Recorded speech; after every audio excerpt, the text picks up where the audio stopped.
اعوذ باللہ من الشیطان اللعین الرجیم، بسم اللہ الرحمن الرحیم، اللہم صلی علی محمد وآل محمد وعجل فرجہم، وحیث کان عقدا جائزا فی الجملہ فیلزم بالایجاب والقبول الصادرین من الکامل بالبلوغ والرشد۔ بات ہماری چل رہی تھی کتاب الصلح کے حوالے سے، اور اس سے قبل ہم نے یہ بات پڑھی کہ صلح جو ہے ہم شیعوں کے نزدیک اقرار کی صورت میں بھی ہے اور انکار کی صورت میں بھی، یعنی اگر کسی معاملے میں دونوں فریقین جو ہے وہ مثبت پہلو پر صلح کرنا چاہ رہے ہیں تو اس صورت میں بھی صلح ممکن ہے، اور اگر دونوں میں سے کوئی ایک منکر ہے تو اس حوالے سے بھی صلح جو ہے وہ کی جا سکتی ہے، بخلاف اہل سنت کے کہ ان کے یہاں وہ اس بات کے قائل ہیں کہ صلح کی صحت فقط انکار کی صورت میں ہے، اقرار کی صورت میں صلح نہیں ہوتی۔ دوسری بات جو ہم نے کل یہ پڑھی کہ ہمارے اور اہل سنت میں اختلاف یہ ہے کہ وہ یہ کہتے ہیں کہ صلح مسبوق بنزاع ہونا ضروری ہے، یعنی صلح سے پہلے کسی معاملے میں صلح وہیں پر فرض کیا جا سکتا ہے کہ پہلے فریقین میں نزاع واقع ہو، اختلاف واقع ہو، تب اس پہ صلح ہو سکتی ہے۔ حالانکہ کل ہم نے یہ بات پڑھی روایات کی روشنی میں کہ روایتیں جو ائمہ معصومین علیہم السلام سے، پیغمبر اسلام سے جو وارد ہوئی ہیں وہ مطلق ہیں، اور مطلق ہونے کا مطلب کیا ہے کہ اس کو خاص نہیں کیا گیا ہے مسبوق خلاف سے۔ بس جس طریقے سے نزاع کی صورت میں صلح جائز ہے اس طریقے سے بدون نزاع بھی صلح جو ہے وہ ممکن ہے، یعنی جس کو صلح ابتدائی کہتے ہیں یہ بھی ممکن ہے۔ آج کی بات جو ہے وہ یہ ذکر کرنا چاہ رہے ہیں کہ صلح جو ہے وہ عقد جائز ہے، لیکن یہاں پر عقد جائز سے مراد یعنی یہ نہیں کہہ رہے کہ یہ لازم کے مقابلے میں نہیں، کہہ رہے کہ یہ جب ہم نے پڑھا کہ صلح جو ہے وہ جائز ہے، یعنی کیا مطلب، یعنی شریعت اس کی اجازت دیتی ہے، شریعت جو ہے وہ اس کی قائل ہے فی الجملہ یعنی کیا، یعنی جیسا کہ ہم نے کل پڑھا تھا کہ پیغمبر کی حدیث بھی تھی کہ صلح جو ہے وہ جائز ہے مومنین کے درمیان، مسلمانوں کے درمیان، مگر یہ کہ وہ صلح جائز نہیں ہے کہ جو کسی حلال کو حرام کر دے یا حرام کو حلال کر دے، تو یہ فی الجملہ ہے۔ یعنی کیا مطلب، یعنی صلح بطور موجب کلیہ جائز نہیں ہے، بلکہ وہ صلح کہ جو موجب حلال کو حرام کرنے یا حرام کو حلال کرنے کا موجب ہو، سبب ہو، وہ صلح جائز نہیں ہے۔ تو اب سنیے، اب یہ کہہ رہے ہیں کہ جب صلح جائز ہے یعنی شریعت اس کی تائید کرتی ہے، شریعت میں اس کا جواز ثابت ہے، جس کو جواز بمعنی اخص کہتے ہیں، جواز بمعنی عفواً، یعنی یہاں پر جواز سے مراد جائز بمعنی العام ہے، ٹھیک ہے، یعنی یہ جائز بمعنی خاص نہیں، یعنی جائز اس کے لزوم کے مقابلے میں نہیں ہے، اس لیے کہ صلح جو ہے وہ صلح عقد جائز نہیں بلکہ صلح عقد لازم ہے، جیسا کہ انشاءاللہ ابھی ہم پڑھنے والے ہیں۔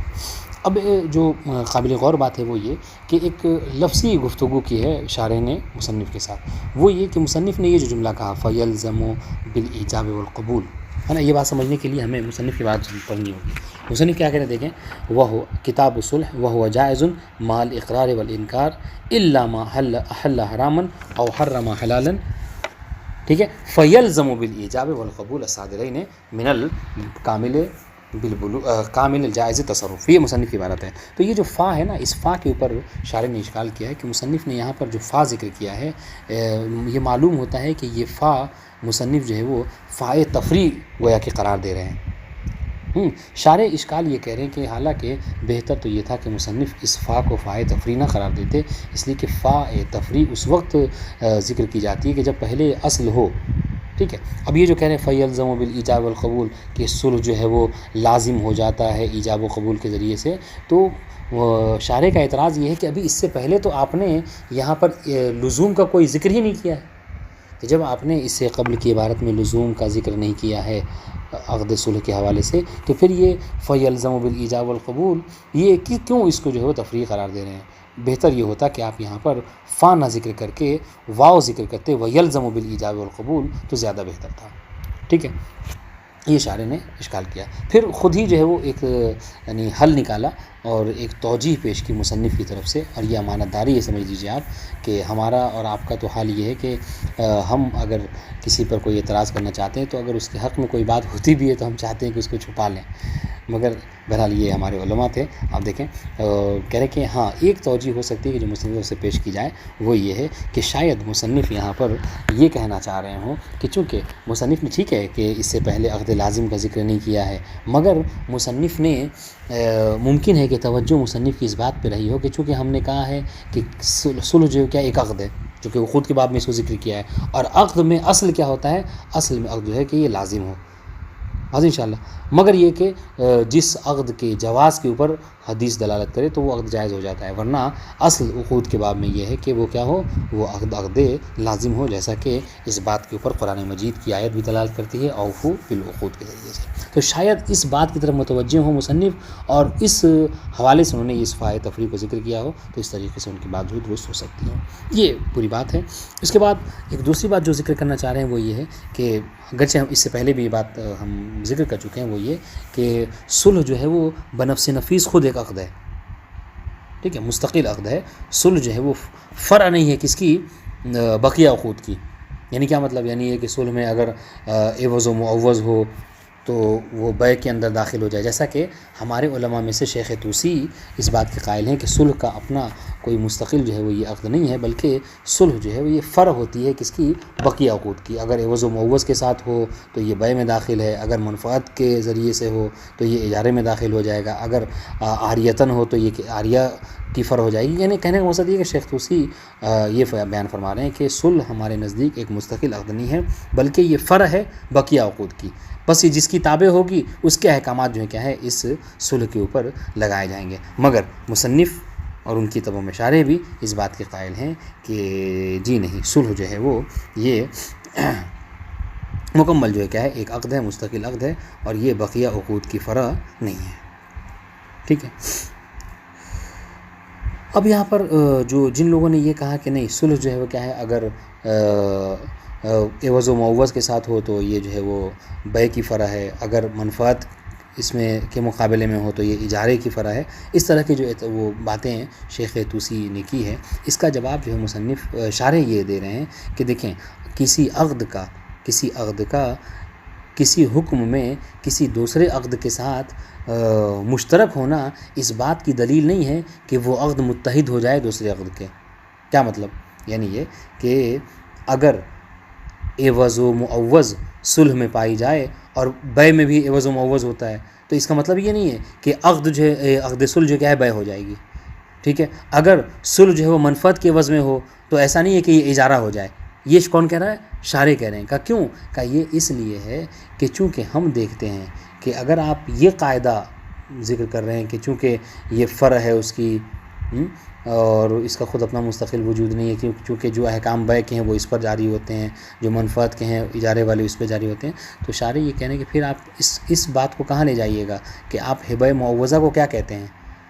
ہبہ معوضہ میں کیا ہوتا ہے کہ کوئی شخص کسی کو کوئی چیز ہبہ کرتا ہے اس شرط پہ کہ سامنے والا بھی پلٹ کر اسے کوئی چیز ہبہ کرے، کچھ عوض میں دے، تو اگر تو ہبہ معوضہ میں عوض و معوض دونوں ہوتا ہے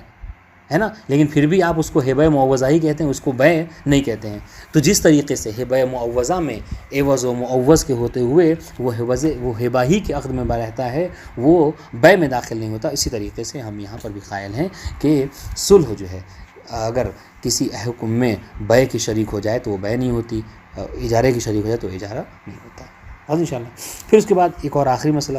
جو ہم آج پڑھنے والے ہیں وہ یہ اس بات کو ذکر کر رہے ہیں کہ اگر،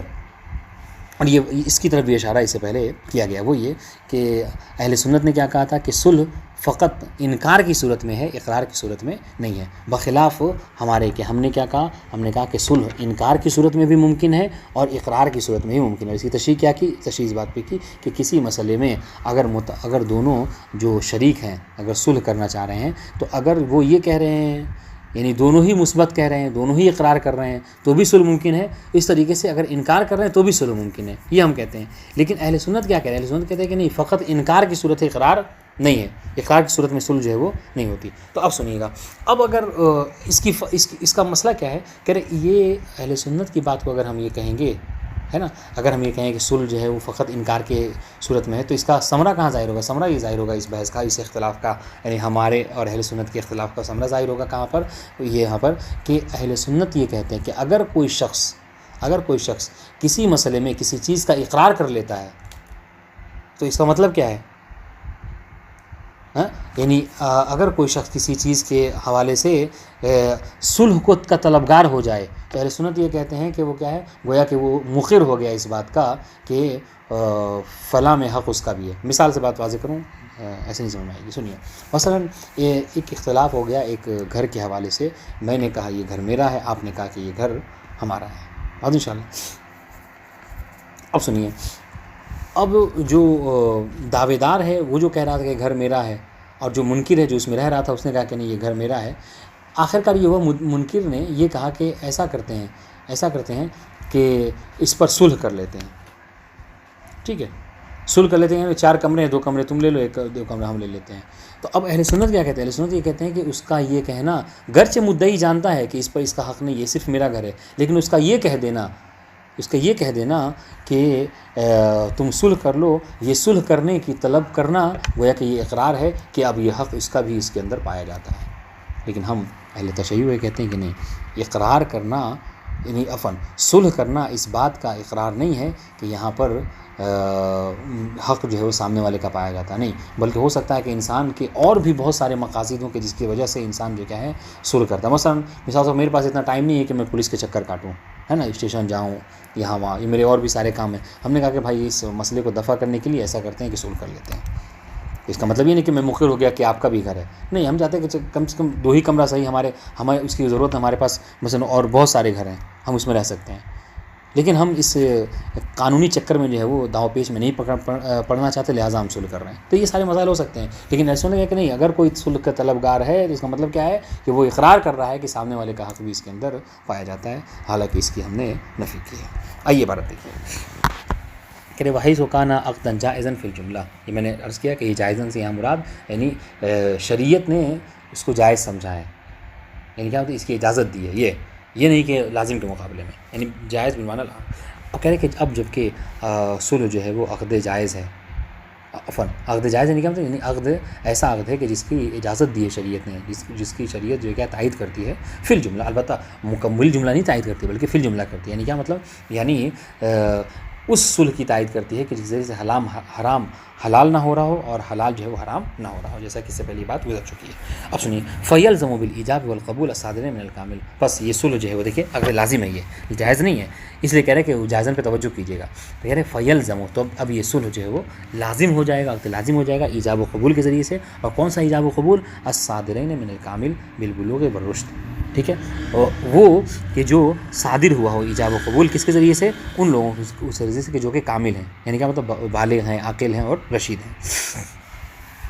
الجائز التصرف برفع الحجر، اور وہ جائز تصرف ہے، یعنی کیا مطلب نہیں اپنے مال میں فقط مالک نہ ہو بلکہ کیا ہے اس پہ تصرف بھی کر سکتے ہیں. چونکہ بہت سے لوگ ہیں مالک تو ہوتے ہیں مگر کیا ہے محجور ہوتے ہیں،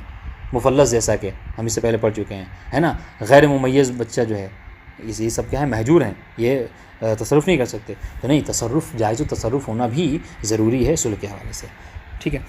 اب ایک اور بات کہ وتصح وظیفۃ کل من الایجاب والقبول من کل منہما بلفظ صالحت وقبلت. ٹھیک ہے، کہہ رہے کہ اب جب کہ یہ عقد لازم ہے تو عقد لازم میں ایک طرف سے ایجاد ہوتا ہے، ایجاب ہوتا ہے، ایک طرف سے قبول ہوتا ہے. ٹھیک ہے، تو اور اس کے صیغے معین ہوتے ہیں. تو کہہ رہے جی ہاں صیغے معین ہوتے ہیں، یہاں پر بھی صیغے معین ہیں، مگر ایجاب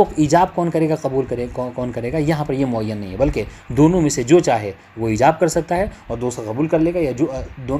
دوسرا چاہے وہ قبول کر لے اور پہلا چاہے تو ایجاب کر لے، یا پہلا چاہے وہ قبول کر لے دوسرا چاہے تو ایجاب کر لے. دونوں میں سے جو چاہیں ایجاب و قبول کر سکتے ہیں، کوئی معین نہیں ہے کہ فلاں ہی ایجاب کرے. یہ بات ہے. وتفریع اللزوم علی ما تقدم غیر حسن. مصنف کا لزوم کی تفریع قرار دینا، یہ جو فائے تفریع، یہ فیلزمو کا کہنا، یہ کیا ہے غیر حسن، یہ درست نہیں ہے. کیوں؟ اس لیے لأنہ عام منہ، اس لیے کہ اس سے پہلے جو ما تقدمہ میں جائز کا لفظ استعمال ہوا ہے نا، آپ جائز پہ تو تفریع کر رہے ہیں نا، تو وہاں پہ جائز سے مراد لازم کے مقابلے میں نہیں ہے بلکہ جائز بمعنی العام ہے. ٹھیک ہے، یعنی کیا مطلب؟ یعنی اجازت ہے شریعت کی طرف سے، تو آپ کو اس سے تفریع نہیں کرنا چاہیے تھا. اس اشارے نے اشکال کیا، اور اگر توضیح ذہن میں ہے تو بات بہت زیادہ آسانی سے واضح ہو جائے گی۔ ولو اتفہ بالواو کان اوضح، شارح کہہ رہے ہیں کہ اگر مصنف بجائے اس کے کہ فیلزم کہہ رہے ہیں، اگر ویلزم بالایجاب والقبول کہتے تو زیادہ بہتر ہوتا۔ ویمکن ہاں سنیے یہاں پہ دفاع کر رہے ہیں مصنف کا، وہ یہ کہ ویمکن التفات المصنف الی ان الصلح عقد والاصل فی العقود اللزوم، ہو سکتا ہے کہ مصنف اس بات کا متوجہ ہوں کہ صلح جو ہے عقد ہے، اور عقد میں اصل کیا ہے کہ عقد جو ہے وہ لازم ہوتا ہے، ٹھیک ہے، الا ما اخرجہ دلیل، مگر یہ کہ وہ عقد لازم نہیں ہوتا کہ جس کے اوپر کوئی دلیل خاص آ جائے کہ یہ عقد جائز ہے، جیسا کہ ودیت وغیرہ ہے۔ للامر بالوفاء، اچھا کیوں عقد میں اصل جو ہے کیا ہے کہ وہ جائز لازم ہو؟ اس لیے کہ امر ہے، قرآن مجید میں حکم دیا گیا ہے اوفو بالعقود کے ذریعے سے، کہ جو اس بات کا تقاضا کرتی ہے کہ اپنی عہد کا وفا کرنا، عقد کا وفا کرنا کیا ہے؟ واجب ہے۔ واضح انشاءاللہ۔ اب سنیے، وہو اصل فی نفسہ علی اصح القولین واشہرہما، ایک اور بات کرے کہ اور یہ صلح جو ہے وہ اصل ہے بنفس نفیس، یعنی کیا ہوتا ہے ایک مستقل عقد ہے علی اصح القولین، حالانکہ گرچہ اس باب میں اور بھی اقوال ہیں، جیسا کہ شیخ طوسی کا قول کیا ہے کہ وہ کہتے ہیں کہ نہیں یہ اصل نہیں بلکہ یہ فرع ہے، اس کا اپنا مستقل کوئی عقد یہ نہیں ہے، لیکن یہ اصح قولن کہہ لیجیے، اشہر کہہ لیجیے ہم فقہاء امامیہ کے درمیان، وہ یہ ہے کہ صلح جو ہے بنفس نفیس عقد مستقل ہے۔ کیوں؟ دلیل سنیے کیوں عقد مستقل ہے؟ لإصالۃ عدم الفرعیہ، اصل کیا ہے عقد میں کہ وہ اصل ہو، فرع نہ ہو کسی کی، ایک بات ٹھیک ہے، لا فرع البیع والہبہ والاجارہ والعاریہ والابراء، نہ یہ کہ یہ صلح جو ہے کیا ہے فرع ہے بیع کی یا ہبہ کی یا اجارے کی یا عاریہ کی یا ابراء کی، اور انشاءاللہ، اور اس میں سارے عقود واضح ہیں، بیع کسے کہتے ہیں، ہبہ کسے کہتے ہیں، اجارہ کسے کہتے ہیں، عاریہ کسے کہتے ہیں، ہے نا۔ عاریہ کہتے ہیں یہ کہ ہم کوئی چیز جو ہے وہ آپ کو دیں، آپ اس سے کیا کریں، اس میں استفادہ کریں، اس سے آپ کو کتاب کی ضرورت تھی مجلس پڑھنے کے لیے، میں نے آپ کو کتاب دی، آپ کتاب جو ہے لے کے پڑھائی کر رہے ہو اس میں، کہ 1 مہینے بعد جو ہے لوٹا دیں گے، تو اس سے عاریہ تھا۔ والابراء، ابراء کیا ہے کہ مطلب کوئی حق ہے میرے آپ کے ذمے، میں نے کیا کہ اس کو آپ کو مبری ذمہ کر دیا، اس حق کو ساقط کر دیا، یہ تو کہہ رہے کہ اگر صلح بھی اس طریقے سے ہو کہ ایک آدمی دوسرے کے جو کہ حق کو ابراء کر رہا ہے، بری ذمہ کر رہا ہے، تو یہ کیا ہے جو شیخ طوسی کہتے ہیں وہ یہ کہ یہ ابراء کے حق میں داخل ہو جائے گا، اس کا اپنا مستقل کوئی وجود نہیں ہے۔ کما ذهب الیہ شیخ، تو جیسا کہ شیخ نے یہ دیکھیے مشہور کے مقابلے میں شیخ نے کیا کہا، شیخ طوسی نے کہ فجعلہ فرع البیع اذا افاد نقل العین بعوض معلوم، انہوں نے کیا کہا کہ یہ عقد صلح یہ بیع کی فرع ہو جائے گی کب؟ جب یہ فائدہ دے عین کے نقل ہونے کا، یعنی ایک کی ملکیت سے دوسرے میں جانے کا، کب؟ جب وہ عوض کے ذریعے سے ہو، ہے نا، یعنی مثال طور پر کسی گھر کے اوپر ہم صلح کریں اس بات پر کہ ہم گھر دیں اور آپ بدلے میں ہمیں جو مثلا انڈین 3 لاکھ یا 4 لاکھ روپے دیں مثلا، تو یہ چونکہ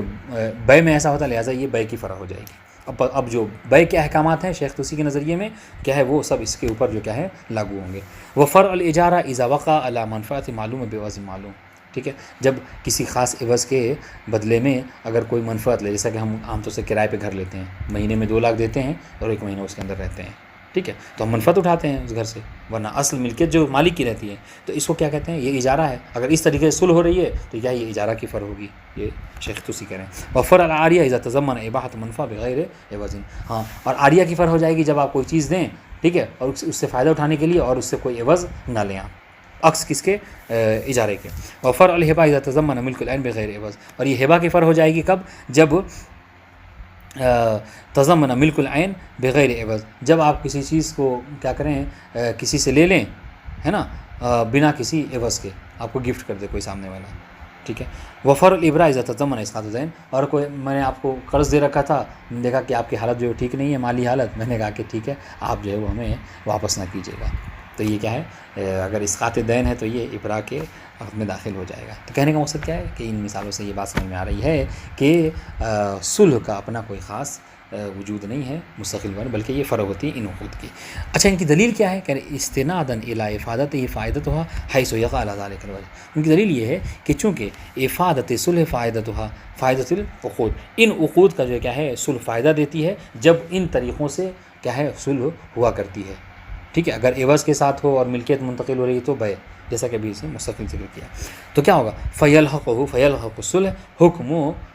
ما لحق به، پس جس حکم سے جس عقد سے ٹھیک ہے، یہ صلح ملحق ہوگی، اس کے احکام کو لے لے گی. اس وجہ سے ہم کیا کہتے ہیں کہ صلح کا اپنا کوئی خاص وجود نہیں ہے، بلکہ یہ فرع ہے بقیہ عقود کی. اس پر جو ہے کیا ہے شارح نے اشکال کیا ہے، کہا کہ حضور آپ یہ جو کہہ رہے ہیں کہ چونکہ صلح جو ہے کیا بقیہ عقود کا فائدہ دیتی ہے، اس وجہ سے اس کا اپنا کوئی خاص وجود نہیں ہے، بس جو احکام دوسرے عقود کے ہیں وہ اس پر جاری ہوں گے جس کا یہ فائدہ دے گی. اس پر ہمیں اشکال ہے، وہ یہ کہ ان افادت عقد فائدۃ آخر لا تقتضی الاتحاد، ایک عقد کا کسی دوسرے عقد کا فائدہ دینا اس بات کی دلیل نہیں ہے کہ یہ عقد متحد ہو جائے اس دوسرے عقد کے ساتھ، پھر اس کا اپنا کوئی خاص وجود ہی نہ رہے. کما ٹھیک ہے، ایسا نہیں ہے. کیوں؟ اس لیے کہ ہم ہبہ میں دیکھیں، ہبہ معوضہ میں کیا ہوتا ہے، آپ کوئی چیز سامنے والوں کو گفٹ کرتے ہیں اور بدلے میں کیا عوض لیتے ہیں، لیکن پھر بھی یہ تو بے کا کانسیپٹ ہے، لیکن پھر بھی ہبہ معوضہ کہلاتا ہے، یہ بے نہیں ہوتا. کما لا تقتضی الہبہ بعوض معین فائدۃ البیع، جس طریقے سے ہبہ جو ہے اگر عوض معین کے مقابلے میں ہو، ٹھیک ہے، تو یہ فائدہ بے نہیں ہوتا، یعنی یہ بے نہیں ہو جاتا بلکہ ہبہ معوضہ ہی رہتا ہے. بات ختم ہو گئی. اب آئیے ولا یکون طلبہ اقرارا لصحتہ مع الاقرار والانکار. ہاں کہ صاف طور پر ٹھیک ہے کہ صلح کا طلب کرنا، ٹھیک ہے، اگر ہم میں اور آپ میں اختلاف ہو گیا کسی معاملے سے، آپ نے کہا کہ یہ فلیٹ جس میں آپ رہ رہے ہیں میرا ہے، ہم نے کہا کہ نہیں بھائی یہ تو میرا ہے، ٹھیک ہے، ہم اس جھنجھٹ سے چھٹکارا پانے کے لیے ہم نے کہا کہ ایسا کریں چلیں ہم اس پہ صلح کر لیتے ہیں. صلح کیا کہتے ہیں، آپ 1 مہینہ رہ لیجئے پھر ہمیں چھوڑ دیجیے گا. آپ بھی نہیں بتائے گا کہ بجائے اس کے کہ کورٹ کچہری معاملہ جائے گا کچھ نہ ملے، چلو 1 مہینہ رہ ہی لیتے ہیں، ٹھیک ہے. تو اگر کوئی سامنے والا اقرار طلب کر لے رہا ہے کہ صلح کر لو، اس کا مطلب کیا ہے کہ وہ یعنی وہ مقر نہیں ہو گیا، ٹھیک ہے، کہ آپ کا حق اس کے اندر پایا جاتا ہے. کیوں؟ اس لیے کہ صلح اقرار کی صورت میں بھی ممکن ہے اور انکار کی صورت میں ممکن ہے. یعنی کیا مطلب ہے، یعنی ہم آپ سے صلح کر رہے ہیں، ٹھیک ہے، جبکہ ہم جانتے ہیں کہ آپ کا یہ گھر نہیں ہے، لیکن پھر بھی ہم صلح کر سکتے ہیں. لیکن ٹھیک ہے، لصحت صلح مع الاقرار والانکار. ونبہ بھی کہ مصنف اس عبارت سے متوجہ کرانا چاہ رہے ہیں، تنبیہ کرانا چاہ رہے ہیں آپ کو کس بات کی طرف، علی خلاف بعض العامہ، بعض اہل سنت کی نظریے کی طرف، کیا کہ ذاہب الی عدم صحت مع الانکار، کہ جنہوں نے اس بات کو قبول کیا ہے، جو اس بات کی طرف جاتے ہیں، اس بات کو قبول کرتے ہیں، وہ کہتے ہیں کہ ذاہب الی عدم صحت مع الانکار. اہل سنت کس بات کی طرف ہے، وہ اس بات کی طرف گئے کہ عدم صحت صلح مع الانکار، کی انکار کی صورت میں صلح جو ہے وہ کیا ہے نہیں ہوتا، بلکہ صلح فقط اقرار کی صورت میں ہی ہوا کرتا ہے. بس اگر کوئی شخص ہے نا کسی سے صلح کا طلبگار ہے تو اس کا مطلب کیا ہے، اس کا مطلب یہ ہے کہ وہ اقرار کر رہا ہے، چونکہ انکار کا تو کوئی مسئلہ ہی ہمارے نزدیک نہیں ہے. حیث فر علیہ ان طلب ہو اقرار. بس اب جب انہوں نے یہ کہا کہ صلح انکار کی صورت میں نہیں ہوتا، بس اگر کوئی صلح کا طلبگار ہے تو مطلب کیا ہے، مطلب یہ ہے کہ صلح اسی وقت ہو سکتی ہے کہ جب آپ اس بات کے مقر ہو جائیں کہ ہاں اس معاملے اس چیز میں اس کا بھی حق پایا جاتا ہے، ٹھیک ہے. لأن اطلاقہ ینصرف الی الصحیح وانما یصح. اچھا وہ ان کی دلیل سنیے، اہل سنت کیا دلیل یہ دیتے ہیں کہ چونکہ صلح کا مطلق ہونا، ٹھیک ہے، دیکھیں جب آپ نے دعویٰ کیا کہ یہ گھر میرا ہے تو اس میں دونوں چیزیں پائی جاتی ہیں، یہ گھر آپ کا ہو بھی سکتا ہے نہیں بھی ہو سکتا، لیکن ہم نے جو اقرار کر لیا، ہم نے جو یہ کہہ دیا کہ صلح کر لیتے ہیں، اب صلح فقط اقرار کی صورت میں ہوتا ہے، انکار کی صورت میں نہیں. لہٰذا کیا کریں گے، وہ یہ کہتے ہیں کہ لأن اطلاق صلح کا مطلق ہونا یہ منصرف ہوگا کس بات طرف، کہ صلح فقط صحیح واقع ہو، اور صلح اہل سنت کی نگاہ میں صحیح اسی وقت واقع ہو سکتا ہے کہ جب یہ اقرار کی صورت میں انکار کی صورت میں نہ ہو. وانما یصح مع الاقرار فیکون مستلزما للاقرار. بس صلح جب اقرار ہی کی صورت میں صحیح ہو سکتا ہے، بس ہم یہ اس بات کو کہتے ہیں، اہل سنت کہہ رہے ہیں کہ ہم اس بات کو کہتے ہیں کہ اگر کوئی صلح کا طلبگار ہے تو اس کا مطلب یہ کہ وہ اقرار کر رہا ہے بزبان دیگر کہ اس معاملے میں اس شے پہ سامنے والے کا بھی حق ہے، ورنہ پھر صلح ہو ہی نہیں سکتی. حالانکہ اس بات کو ہم فقہاء امامیہ اس بات کو قبول نہیں کرتے، بلکہ صاف طور پر کہتے ہیں کہ نہیں، صلح جہاں اقرار کی صورت میں ممکن ہے وہیں انکار کی صورت میں بھی ممکن ہے. ولو اصطلح الشریکان، انشاءاللہ اس کو بعد میں پڑھیں گے. والسلام علیکم ورحمۃ اللہ وبرکاتہ.